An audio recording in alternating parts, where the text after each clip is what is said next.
नमस्कार दोस्तों। कल हम फिर से नोएडा अथॉरिटी गए थे कुछ लोग, क्योंकि जो नोएडा अथॉरिटी में भ्रष्टाचार है जिसकी वजह से हमारी यूटिलिटी बिल्डिंग का फेक नक्शा पास हुआ है 2016 का इलीगली, उसको लेकर हम फिर से मिलने गए थे। क्योंकि ग्रुप में तेज प्रकाश जी ने सूचना दी कि शायद दोबारा से यूटिलिटी बिल्डिंग पे कंस्ट्रक्शन शुरू होने की बात हो रही है। और ऐसा ही जेपी सर ने कंफर्म किया कि इश्ताक हुसैन जी ये करवाने वाले हैं। तो हमने तुरंत बातचीत करी उस शख्स से जो 300 और एस्पेशिया का युद्ध लड़ रहा था नोएडा अथॉरिटी से भ्रष्टाचार के खिलाफ, 3 C's के लोगों के खिलाफ। The gentleman was kind enough कि उन्होंने एक दिन के अंदर, कुछ घंटों के अंदर हमारी एप्लीकेशन लिखवाई और हमारी मीटिंग सतीश पाल जी से कराई जो ACO है नोएडा में। उन्होंने एश्योर किया कि ऐसा कोई भी काम जो इलीगल है, जिसमें भ्रष्टाचार की बू आ रही है, वो CEO साहब अप्रूव नहीं करेंगे, चाहे वो कितना भी सही दिखा के किया गया हो, क्योंकि कार्रवाई तो होनी ही है इस भ्रष्ट एक्टिविटीज़ पे। वहाँ पे हमें सरप्राइजिंगली RP भी मिले जो दुकानदारों के साथ वहाँ पहुँचे हुए थे, और यहाँ के कुछ नामचीन लोग भी उनके साथ थे, जिनका नाम लिया तो शायद वो मुझे धमकी देने या मारपीट करने मेरे घर भी आ सकते हैं। वो नामचीन लोग किस लिए पहुँचे हुए थे? क्योंकि दुकानों की दलाली और गलत बिकाई में उनका हाथ था। ऑफ कोर्स उसमें नोएडा अथॉरिटी के एक बहुत सी सीनियर ऑफिशियल उनके साथ पार्टनर हैं, जैसा कि उस व्यक्ति ने पिछली बार हमें मीटिंग में खुद कहा था कि मेरे रहते आप क्या करते हैं देखता हूँ, दुकानें तो बन के रहेंगी। तो मेरा दोबारा सभी दुकानदार जिन्होंने दुकानें खरीदी हैं गलती से यूटिलिटी बिल्डिंग में, उनसे मेरा निवेदन है कि वो यूटिलिटी बिल्डिंग जो है, बिजनेस सेंटर जो है, वो रेजिडेंट्स की प्रॉपर्टी है, AOA की प्रॉपर्टी है।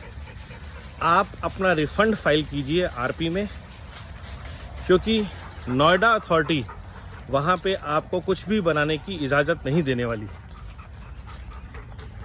ये मायावती अखिलेश का राज नहीं है, ये योगी जी का राज है।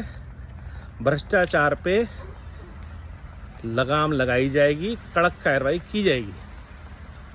तो मेरा सबसे अनुरोध आपसे, गलती से आपसे धोखे से आपको बेचा गया है, और जिसने भी बेचा है आप उसका नाम बताइए। जिसने आपको गारंटी दी थी कि ये दुकानें लीगल हैं, उसका नाम बताइए। 2016 का नक्शा जो आप लोगों को बेचा गया है वो फ्रॉड है,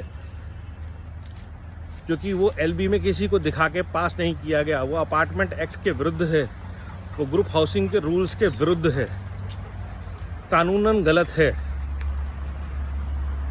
नोएडा अथॉरिटी कार्रवाई करेगी भ्रष्टाचार पे, और उनको करनी पड़ेगी।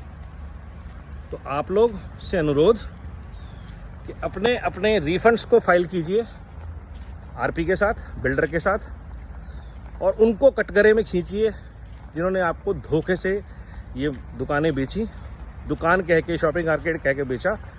ये यूटिलिटी बिल्डिंग 3000 परिवारों के लिए है, 18,000 यहाँ पे रहने वाले लोगों के लिए है, जिसके अंदर हेल्थ केयर सेंटर बनेगा, बिजनेस सेंटर बनेगा, रिक्रिएशनल फैसिलिटीज़ बनेंगी।